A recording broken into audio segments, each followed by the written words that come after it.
এমত অবস্থায় জুলাই সনদের ভিত্তিতে আগামী ফেব্রুয়ারিতে অবাধ, সুষ্ঠু ও গ্রহণযোগ্য নির্বাচন এবং জনগণের ভোটাধিকার প্রতিষ্ঠার মাধ্যমে বাংলাদেশকে একটি ন্যায়ভিত্তিক ও জবাবদিহিতামূলক গণতান্ত্রিক রাষ্ট্ররূপে গড়ে তোলার লক্ষ্যে বাংলাদেশ জামাত ইসলামীর পক্ষ থেকে গত 15ই সেপ্টেম্বর আন্দোলনের 5 দফা গণদাবি জাতির সামনে তুলে ধরা হয়েছিল। সে দাবিগুলোর মধ্যে যে 5টি দফা ছিল সবই আপনারা জানেন, তবু আমি একটু পুনরায় স্মরণ করছি। পয়লা দফাতে ছিল জুলাই সনদের আইনি ভিত্তি প্রদান করা। দ্বিতীয় ছিল প্রপোর্শনাল রিপ্রেজেন্টেশন বা পিআর পদ্ধতিতে লোয়ার এবং আপার হাউজেই আমরা নির্বাচনের দাবি করেছি। তৃতীয়, লেভেল প্লেইং ফিল্ড, উভয় ক্ষেত্রে সমতা রক্ষা করা। চতুর্থ ছিল নির্বাচনের পূর্বেই মানবতা বিরোধী এবং ঘৃণ্য অপরাধে যারা অপরাধী, এই জুলাই আন্দোলনে যারা নৃশংসতা দেখিয়েছে তাদের ব্যাপারে বিচারকে দৃশ্যমান করা। 5, জাতীয় পার্টি এবং 14 দল সহ যারা ফ্যাসিবাদের দোষর ছিল তাদের রাজনৈতিক কার্যক্রমকে নিষিদ্ধ করা। এই 5টা দফা দাবি আমরা 15ই সেপ্টেম্বর জাতির সামনে সাংবাদিক সম্মেলনে আমরা তুলে ধরেছিলাম।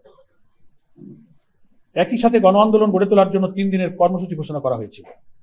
বাংলাদেশ জামাত ইসলামী সহ বিভিন্ন রাজনৈতিক দল ঘোষিত কর্মসূচিতে সারা দেশে বিপুল সংখ্যক জনগণ অংশগ্রহণ করেছে। এই জন্য আমরা দেশবাসীকে আন্তরিক ধন্যবাদ এবং কৃতজ্ঞতা জানাচ্ছি এবং ঢাকা সহ সারা দেশে সাংবাদিক বন্ধুরাও আমাদের এই 5 দফা ভিত্তিক আন্দোলনে প্রত্যেকটি স্তরে যে সহযোগিতা এবং সংবাদ পরিবেশন করে আমাদের এই আন্দোলনে সাহায্য করেছেন তাদেরকে আমরা আন্তরিকভাবে ধন্যবাদ জানাচ্ছি।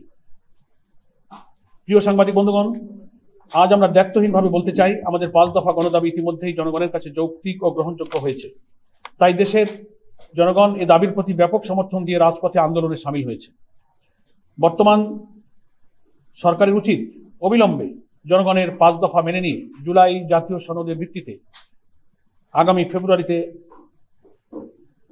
ত্রয়োদশ জাতীয় সংসদ নির্বাচনের আয়োজন করা। সরকার যদি জনগণের যৌক্তিক দাবি উপেক্ষা করে এবং বিদ্যমান সমস্যার দ্রুত সমাধান না করে তাহলে দেশের জনগণ তাদের ন্যায্য দাবি আদায়ের জন্য রাজপথে আন্দোলন অব্যাহত রাখতে বাধ্য হবে।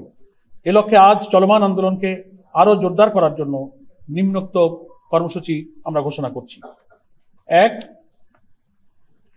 আমাদের এই 5 দফা গণদাবির পক্ষে জনমত গঠনের জন্য আগামীকাল 1 অক্টোবর থেকে 9 অক্টোবর পর্যন্ত সারা দেশে গণসংযোগ কর্মসূচি পালিত হবে। এই উপলক্ষে এই গণসংযোগ চলাকালে মত বিনিময় সভা, গোল টেবিল, সেমিনার, সিম্পোজিয়াম ইত্যাদি প্রোগ্রামের আয়োজন করা হবে এবং এই কর্মসূচির মধ্য দিয়ে আমরা আমাদের দাবির যে যৌক্তিকতা, প্রপোর্শনাল রিপ্রেজেন্টেশন পদ্ধতি সম্পর্কে আরো জাতিকে বিস্তারিত তুলে ধরার এই সব কার্যক্রমগুলো ওই সময় অব্যাহত থাকবে।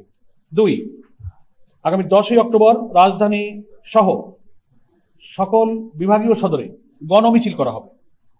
গণমিছিল আগামী 10 তারিখে রাজধানী সহ সকল বিভাগীয় শহরে। 12ই অক্টোবর সারা দেশে জেলা প্রশাসকের মাধ্যমে আমরা স্মারকলিপি পেশ করব।